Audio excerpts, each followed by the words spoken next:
Good morning, good afternoon, good evening, and good night, wherever you joining us today in this live lecture coming to you from Nkolo Mahadum Wisdom University and presented by Dr. Obioramba Igboeze. Today's date is Nkwo Market Day in the 12th month of the Igbo lunar calendar called Onwa Ede Ajana.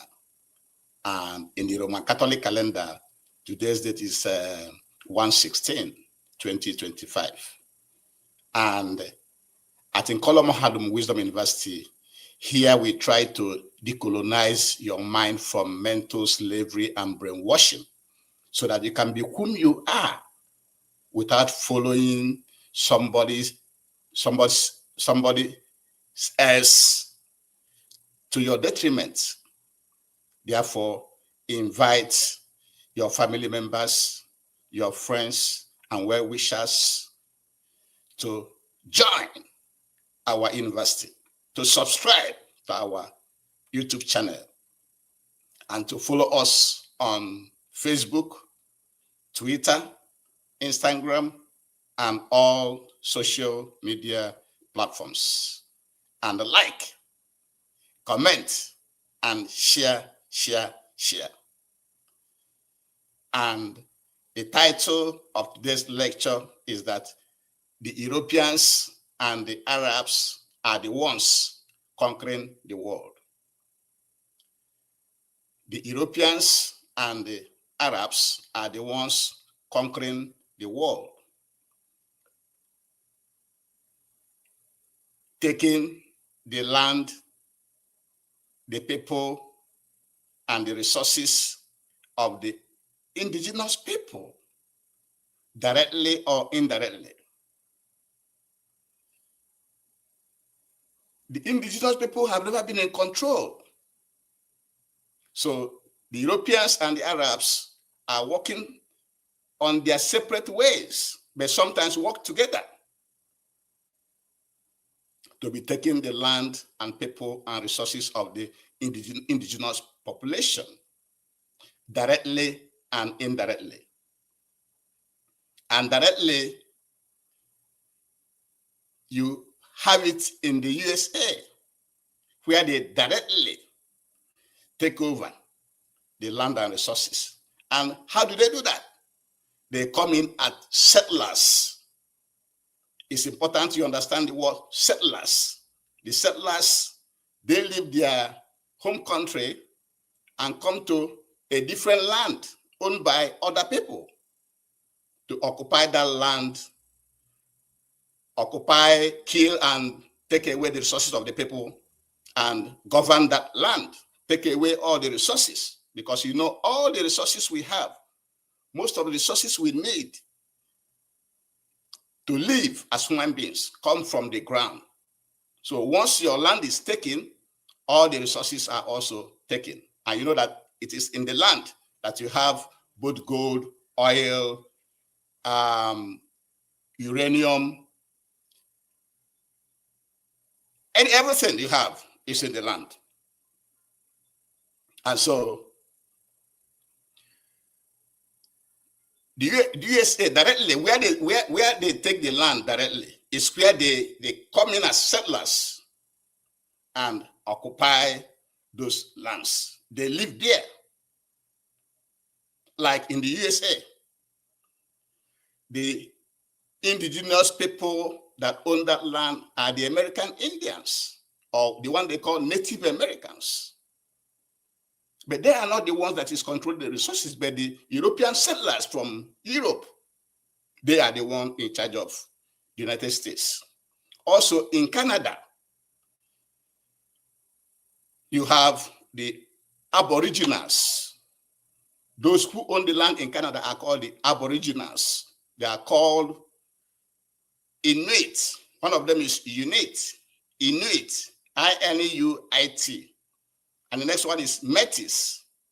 And the last one is First Nation. These are the Aboriginals that own the land of Canada.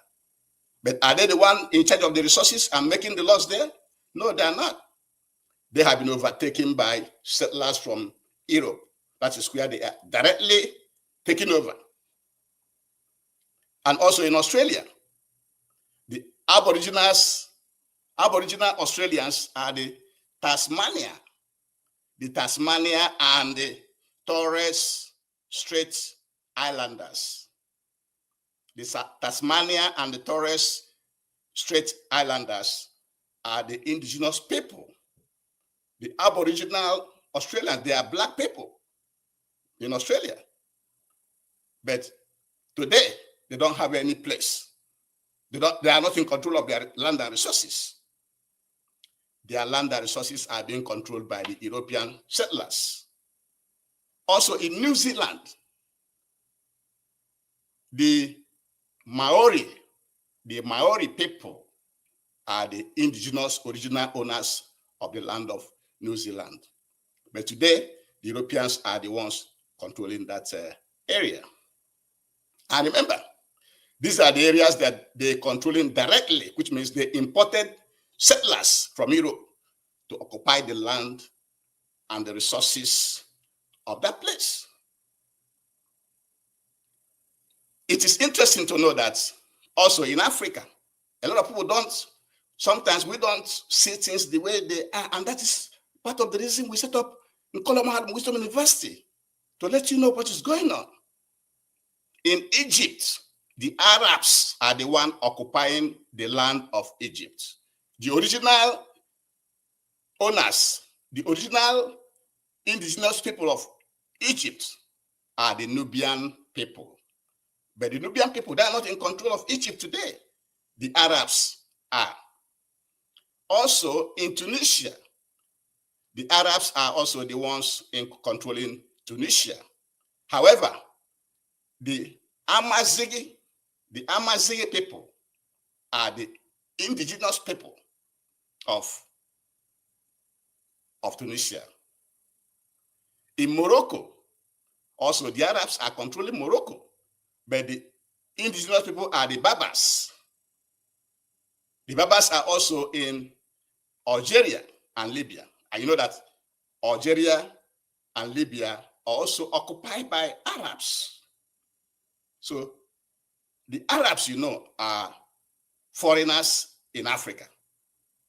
So just like the Europeans came all the way from Europe to occupy where they live today, where you call USA, Canada, Australia, New Zealand, and even Brazil and others. The same way the Arabs migrated, came from their area to Egypt, Tunisia, Morocco, Algeria, and Libya. So you as an indigenous African, black African, sometimes you say, these people are not black. Yeah, they're not black because they're not indigenous. They migrated. They colonized those lands.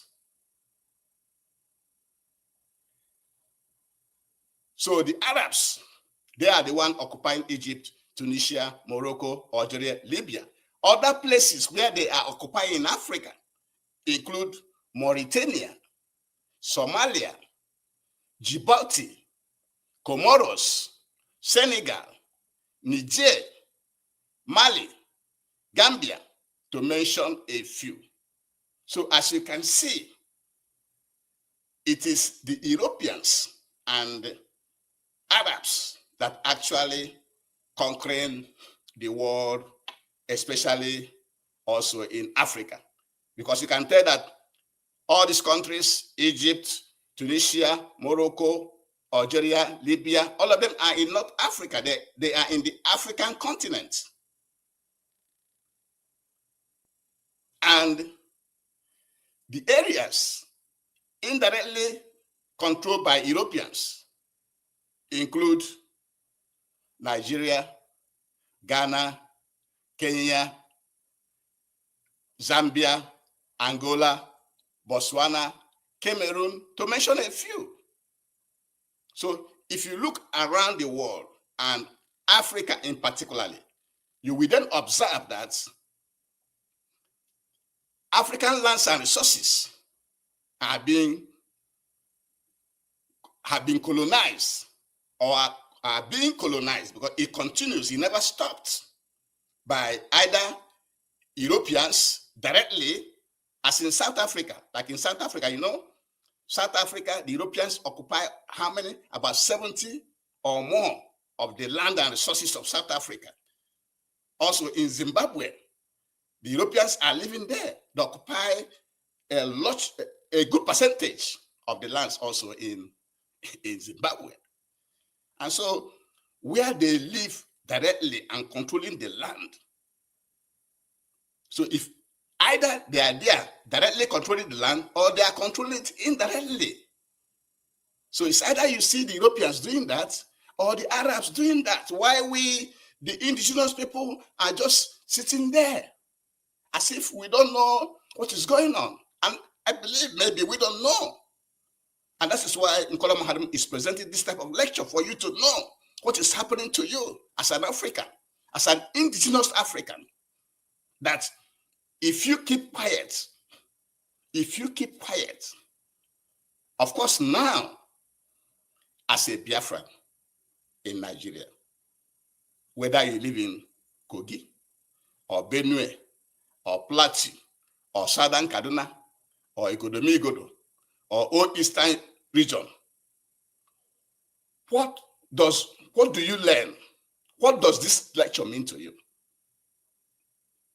We claim that we are this, we are that, and we are not following up about what is going on in the world.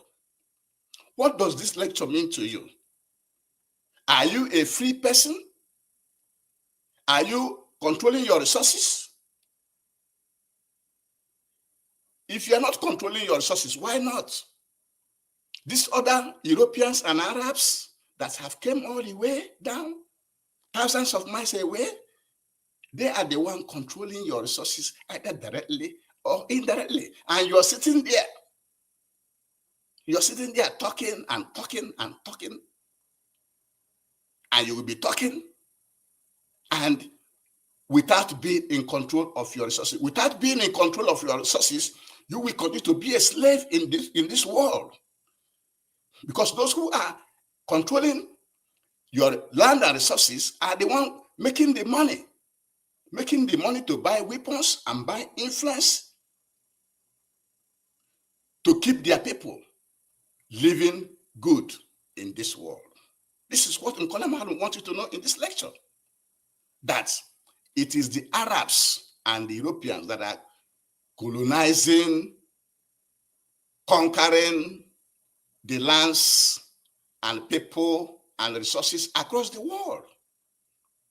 Because the place you call America today are not owned by Americans. They are owned by Europeans. The owners are American Indians, but they are not the one making decision in their land. People making decision and managing all the resources are the Europeans that came from Europe. Also in Canada, the Aborigines are called Inuit, Métis, and First Nation, but they are not the one controlling the resources. It is the settlers, the European settlers that came in that land. They are the one controlling the land and resources directly. Also, in Australia, the Aborigines there, they are called the Tasmania and the Torres Strait Islanders, but they're not the one controlling the land and resources. The European settlers who came there are the ones controlling it. Even in New Zealand, the Maori people are the indigenous people there, but they're not the one controlling the land or resources. And if you come down to Africa, our own continent, the Nubian people are the owners of Egypt, but the Arabs are the ones controlling that land and resources of the Egyptian people. In Tunisia, the Amazi people are the indigenous people, but they are not the one controlling that place. The Arabs are. And in Morocco, you have the Berbers as the indigenous people, but the Arabs are the one controlling the land and resources. Also in Algeria, the same. The Berbers are the indigenous people, but they're not the one controlling the land and resources. Also in Libya, the Libya you call Libya, Muammar Gaddafi. Yes, Muammar Gaddafi is a man of Africa, but he's from Arab. He's not an indigenous person. And so the Arabs and the Europeans are the one conquering and colonizing people in this world, while the indigenous people just sit there and either they are ignorant or careless. I don't know we don't know what to call it at in Kolomahadum. And where they are not, where they don't have their foot on the ground, like in South Africa and Zimbabwe, they indirectly manage that places. And you should also know that in addition to the Arabs controlling Egypt, Tunisia, Morocco, Algeria, and Libya, they also control Mauritania, Somalia, Djibouti, Comoros, Senegal, Niger, Mali, Gambia, to mention a few. And like I was saying before, where they do not control directly by being their president, they use our own people. They use our own people to indirectly control and exploit that environment. Like in Nigeria, Ghana, Kenya, Zambia, Angola, Botswana, Cameroon, and the rest in Africa. Because you know that most African countries are not free. They are still being manipulated, being exploited by the colonial masters and other foreign agents like China and recently the Russians. So if you are a Biafran in Nigeria, whether you are in Kogi, whether you are in Benue, whether in Plateau, whether you are in Igodo or all Eastern region, what does this lecture mean to you? Are you free? Are you controlling your resources? If not, why are you not controlling it? Why can't you control it? These are the questions you have to provide answer to. Because people that are controlling your resources are the one that has the power. They are the one that they make money, enough money to buy all the weapons to kill you, to make their people richer, because they are the one giving licenses for people to mine your resources. Why are you not mining your resources? This is another thing, another question Nkoloma would want to ask all of us. Because if you are there living in America, living anywhere in the world, in Lagos, anywhere you feel that you are this, you are this, but you are not, we are not the one managing our land and resources. We are almost as good as nothing. And with this, we shall be bringing today's lecture to an end. But before we end it, we have to ask you again to please. Every African must stand up to dismantle all the colonial boundaries in Africa, because that is the cause of the migration, the poverty, the wars, the humiliations, the manipulations, the dehumanizations that we are getting in our land. And with this, we shall be bringing today's lecture to an end. Thank you very much for joining us today, and have a very, very good one. Thank you so much. If you missed this lecture, please go back and listen to it, and also go back to our previous lectures, because all the lectures we are packaging at in Kolomahadum is for the good of all of us. Thank you very much, and have a nice day. Bye-bye.